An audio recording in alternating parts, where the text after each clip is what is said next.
The 10 o'clock calendar, we have post-judgment proceedings. The case number is D519168. Looks like we have the parties present. Counsel, please confirm appearance.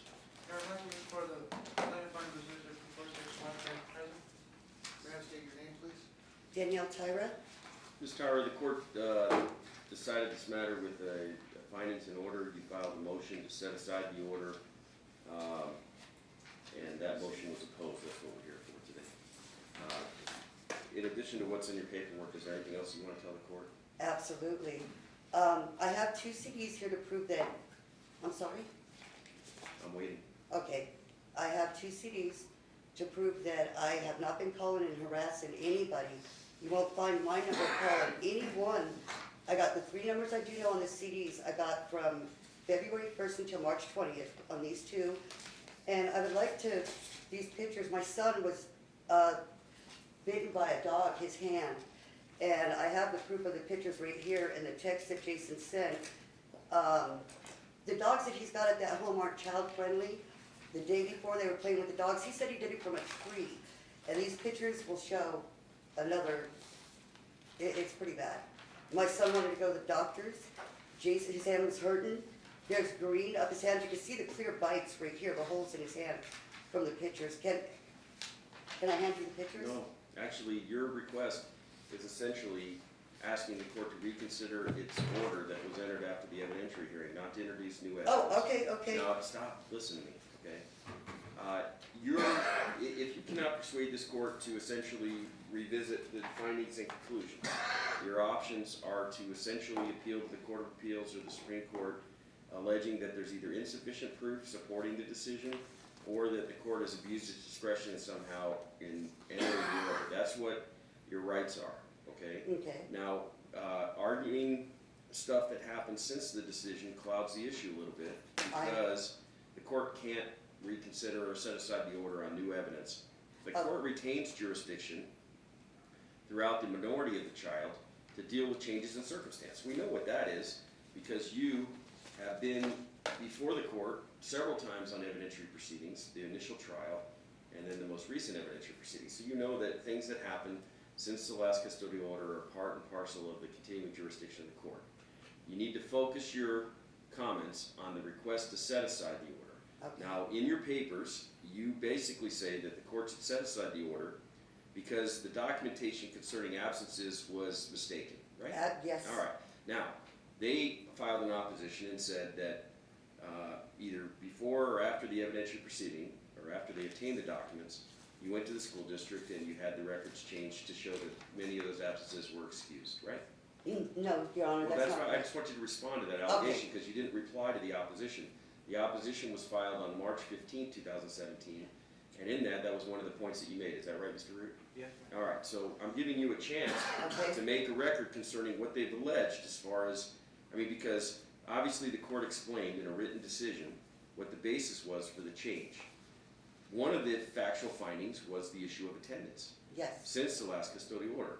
They, in their response, have said that the evidence, it was authenticated, but that something changed around the time of the hearing or after the hearing related to those records. Okay, Your Honor, I have on 1/30, this is a conversation with the principal, 1/30/2017, about the absences, me asking her. I got the correct in the actual, I actually don't know how he got the attendance log that he got. I got an attendance log 11/2/2016. The attendance log he turned in was 12/2/2016, and it looks nothing like the one I got 30 days prior to the one he obtained. That's where I'm questioning, did he falsify it? Because I never seen an attendance log with all of them in verified absences, ever. And the one I got 30 days prior to his didn't even look like that. Well, you know that that wasn't the only reason why the court made a change. And like I said, I respect the process in that you have a trial court that hears the evidence, you have a trial court that explains its decisions in an order, and then if you either believe that there's insufficient evidence supporting the decision, or if the judicial officer abuses discretion in making the order, then you have a right to appeal, okay? Yes. But as far as setting aside the order, I didn't take it off because I wanted you to, number one, be able to make record, and be able to tell the court, Yes. the reasons for that. Your Honor. And then also, I wanted you to be able to respond to the opposition, which you didn't respond to, which goes to the, You- one of the critical issues in this case, which is whether or not this issue of educational neglect was supported or not supported by the evidence. Okay, Your Honor, I did respond, and actually, I left all the papers under his door at his office. I did respond. When did you file your reply to the opposition? That was the problem, I didn't file it. I didn't file one paper, and that was where my biggest mistake was. When I you filed the motion, okay. Is there anything else you want to say before I hear from Mr. Ruth? Yes, my son, he is, I got all the records of his testing. I got the paper that I handed Jason out in the hallway of the testing that the school district did. My son has a section 504. I got his, where they specifically detail the situation. And also, my son is just wanting to come home. He is, his hand got bit up by a dog. I'm not supposed to discuss that stuff, okay.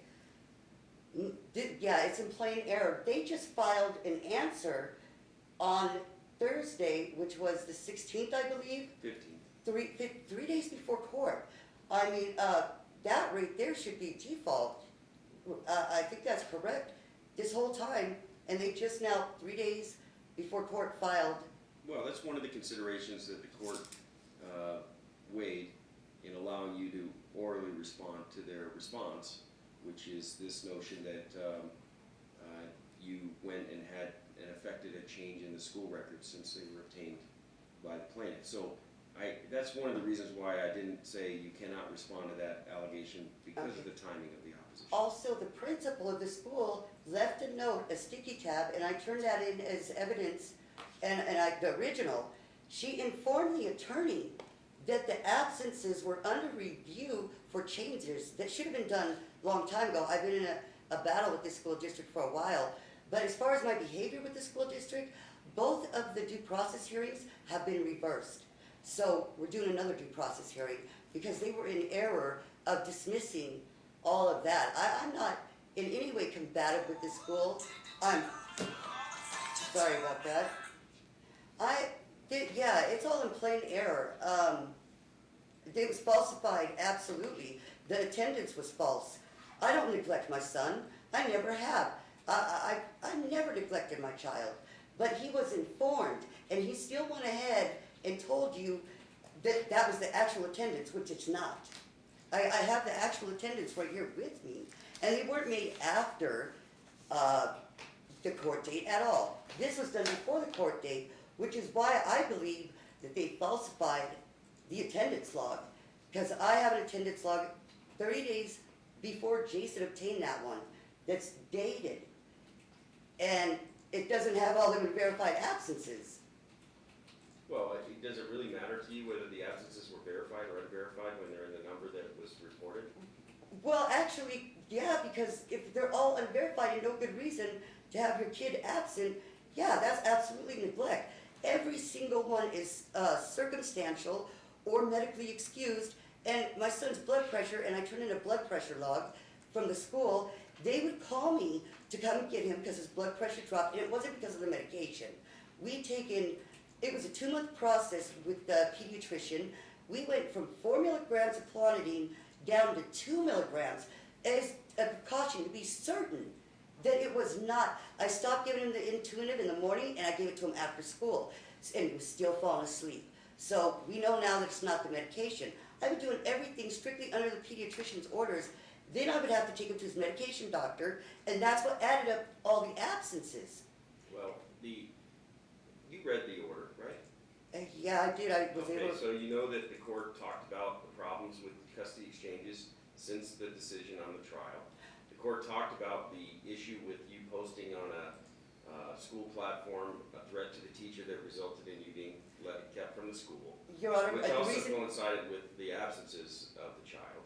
So you're going to have to address with the appellate court what pieces of the findings and conclusions you think are error.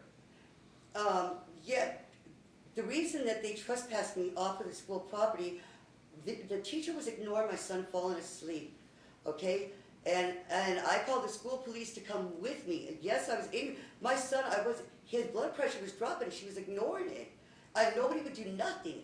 And I mean, I didn't show up at the school yelling, screaming, throwing a fit. I brought the school police with me. And that's why I was trespassed off the school property. Yes, I did say the words, you know, if you know, I don't want to say it here, but. You don't have to. Okay. Because the communication was admitted into evidence, was it, Mr. Root? And I did submit 700 papers of evidence, but this is really harsh. My son, I mean, he's not being treated properly. My son is a special needs. He is very mean to him. He doesn't let me talk to him. My son, he hung up the phone on the middle of me and him talking. My son was crying. This is wrong. This is wrong. It's definitely an error, and all because he falsified an attendance log. I mean, if anything I ask is to please let him take me back to court. Let him take me back to court with something that is not falsified. Okay. Mr. Root, what points do you want to emphasize with the court? Your Honor, the court reads everything. The court sees the affirmation the child is doing fine. He has doctors, he has dentists. He hasn't missed a single day of school. He loves California. What is disturbing is she texts my client 35, 40 times a day, and the court read that on February 20th, she didn't even tell him that there was about the change of custody. He was going to have a different place to live. She didn't have him packed, not his medications, not anything. And every time she talks to him, she tells him he's coming home, he's coming home. I'm going to jail. Mr. Vanburen's going to jail. Everything is crooked. Not just the school this time, but the court, me, him, everything. This is the impossible situation she's laying down, which is why I asked that he's also, of course, he gave her weeks before the names of the doctors, and she's calling up the doctors. She's harassing the doctors. She isn't at all complying with your order, and every time she talks to the boy, she's upsetting him because she's telling him, you're going home with me, you're going home with me. Yeah. I don't know what to do about that, Your Honor, other than just to have her call once a week at a particular time and not say these things. Well, the difficulty in this case seems obvious, and that is that it goes to trial. The court made findings a year ago concerning all of the pieces of the upbringing of this child. And the court concluded that mom would retain custody, even though a lot of these themes were advanced in the case. And I feel the trauma to mom in losing physical custody of the child in this decision. I mean, I get it. I understand that from her point of view, this is not in the best interest of the child. The court issued a custody order that changed the physical placement, but didn't eliminate mom from the child's life. We have 3 months a year of contact on a periodic basis.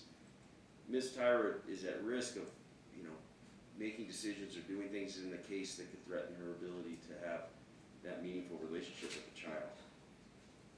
From her point of view, the court should undo the order. From her point of view, she says that there's insufficient evidence to support the findings and conclusions.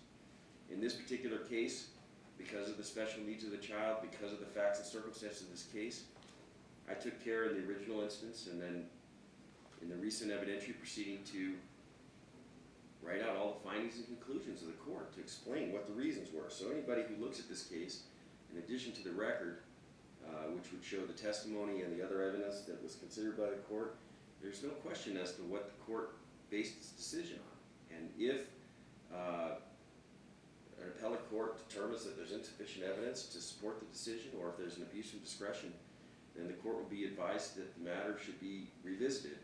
But there's no basis based on the filing to set aside the order. While I understand mom's, sincere point of view that the court got this wrong, it doesn't matter. This is the court made its findings and conclusions, and she'll follow the order. Mr. Root, you're directed to prepare the order. The matter will be closed, and she should exercise her rights as directed by the court.